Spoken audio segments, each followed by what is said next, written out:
আপনারা ইতিমধ্যেই অবগত আছেন যে বৈষম্যবিরোধী ছাত্র আন্দোলনের পক্ষ থেকে আমরা জুলাই প্রোক্লেমেশন জারির আহ্বান জানিয়ে এসেছিলাম। জাতীয় নাগরিক কমিটি আমাদের এই দাবির সঙ্গে সংহতি জানিয়েছে। প্রোক্লেমেশন ইস্যুতে আমরা যৌথভাবে কাজ করেছি। 2024 সালের অভ্যুত্থানের আনুষ্ঠানিক স্বীকৃতি ও দলিল সংরক্ষণের স্বার্থে গত বছরের 31শে ডিসেম্বর আমরা জুলাই ছাত্র জনতার গণ অভ্যুত্থানের প্রোক্লেমেশন জারি করার ঘোষণা দিয়েছিলাম। কারণ এছাড়া এই অভ্যুত্থানের রাজনৈতিক, আইনি ও আন্তর্জাতিক ভিত্তি এবং সমর্থন আদায় করা কঠিন হবে বলে আমরা মনে করেছি।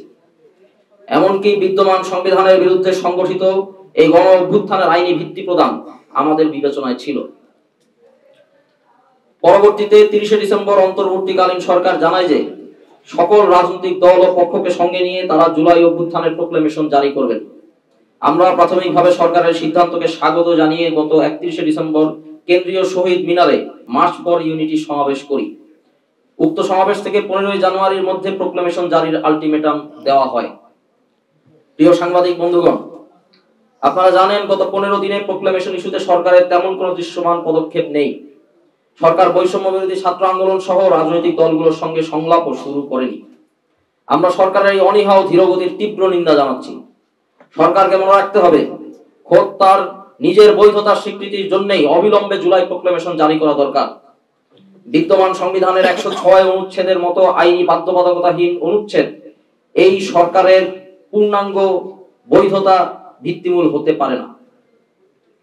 বৈষম্য বিরোধী ছাত্র আন্দোলনের আলটিমেটাম শেষ হওয়ার একদিন আগে গতকাল সরকারের তরফ থেকে জানানো হয়েছে যে আগামীকাল সরকার সকল রাজনৈতিক পক্ষের সঙ্গে বসবে। কিন্তু গত 15 দিন কোনো দৃশ্যমান উদ্যোগ কেন দেখা গেল না, এ প্রশ্নে সরকার কোনো সদুত্তর দিতে পারেনি। সরকারের মন্থর গতি এবং নির্জীব মনোভাবের আমরা তীব্র প্রতিবাদ জানাচ্ছি। বন্ধুগণ, জুলাই প্রোক্লেমেশন জারি স্রেফ বৈষম্য বিরোধী ছাত্র আন্দোলনের কোনো সাংগঠনিক বিষয় নয়, এর সঙ্গে আমাদের পুরো জনগোষ্ঠীর বর্তমান ও ভবিষ্যৎ নিরাপত্তা ও অস্তিত্ব নির্ভরশীল। বৈষম্য বিরোধী ছাত্র আন্দোলন ও জাতীয় নাগরিক কমিটি প্রোক্লেমেশন জারির দাবি জানিয়ে দেশ ও জনগোষ্ঠীর প্রতি তাদের কমিটমেন্ট রক্ষা করেছে।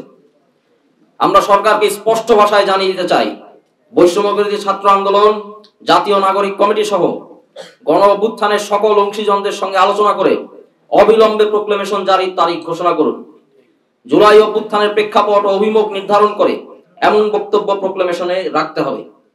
পাশাপাশি এই প্রোক্লেমেশন যেন অনাগত সাংবিধানিক ও আইনি ব্যবস্থার ভিত্তি হিসেবে কাজ করে তা নিশ্চিত করতে হবে।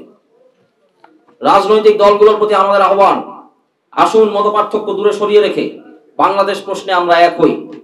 বিদ্যমান ভূরাজনৈতিক বাস্তবতায় রাজনৈতিক জনগোষ্ঠী হিসেবে টিকে থাকা এবং বিকশিত হতে গেলে জুলাই ছাত্র জনতার অভ্যুত্থানের প্রোক্লেমেশন জারির প্রশ্নে ঐক্যের প্রয়োজন। এর মাধ্যমে মহান মুক্তিযুদ্ধ, উপনিবেশ বিরোধী সংগ্রাম, পাকিস্তান আন্দোলন, 90-এর সামরিক স্বৈরাচার বিরোধী আন্দোলন সহ এই জনগোষ্ঠীর সকল বিরোচিত সংগ্রামের ইতিহাসকে ধারণ করে পূর্বতন ঐতিহাসিক মুহূর্তগুলোর পরবর্তী বন্দোবস্তের সীমাবদ্ধতা ও ব্যর্থতাকে পেরিয়ে 24-এর অভ্যুত্থান পরবর্তী বন্দোবস্ত সফল করতে হবে। বন্ধুগণ, গণ অভ্যুত্থানে বাস্তবতা ও ঐতিহাসিক দাবির মুখে সরকার প্রোক্লেমেশন জারির ব্যাপারে সম্মত হয়েছে। আগামীকাল বৈষম্য বিরোধী ছাত্র আন্দোলন ও জাতীয় নাগরিক কমিটির একটি প্রতিনিধি দল মাননীয় প্রধান উপদেষ্টার আহ্বানে সাক্ষাৎ করতে যাবেন। সেখানে দেশের অন্যান্য রাজনৈতিক দলের সঙ্গে আলোচনা হবে। আলোচনা শেষে অবিলম্বে প্রোক্লেমেশন ঘোষণা করার তারিখ ঘোষণা করতে হবে।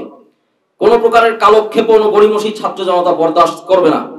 কালক্ষেপণ হলে আমরা দ্রুতই সারা দেশের সর্বস্তরের ছাত্র জনতাকে সঙ্গে নিয়ে দুর্বার আন্দোলন গড়ে তুলব। সবাইকে ধন্যবাদ। বার্তা প্রেরক, বৈষম্য বিরোধী ছাত্র আন্দোলন ও জাতীয় নাগরিক কমিটি। খবরের কাগজ, নিখাত, নির্ভীক, নিরপেক্ষ।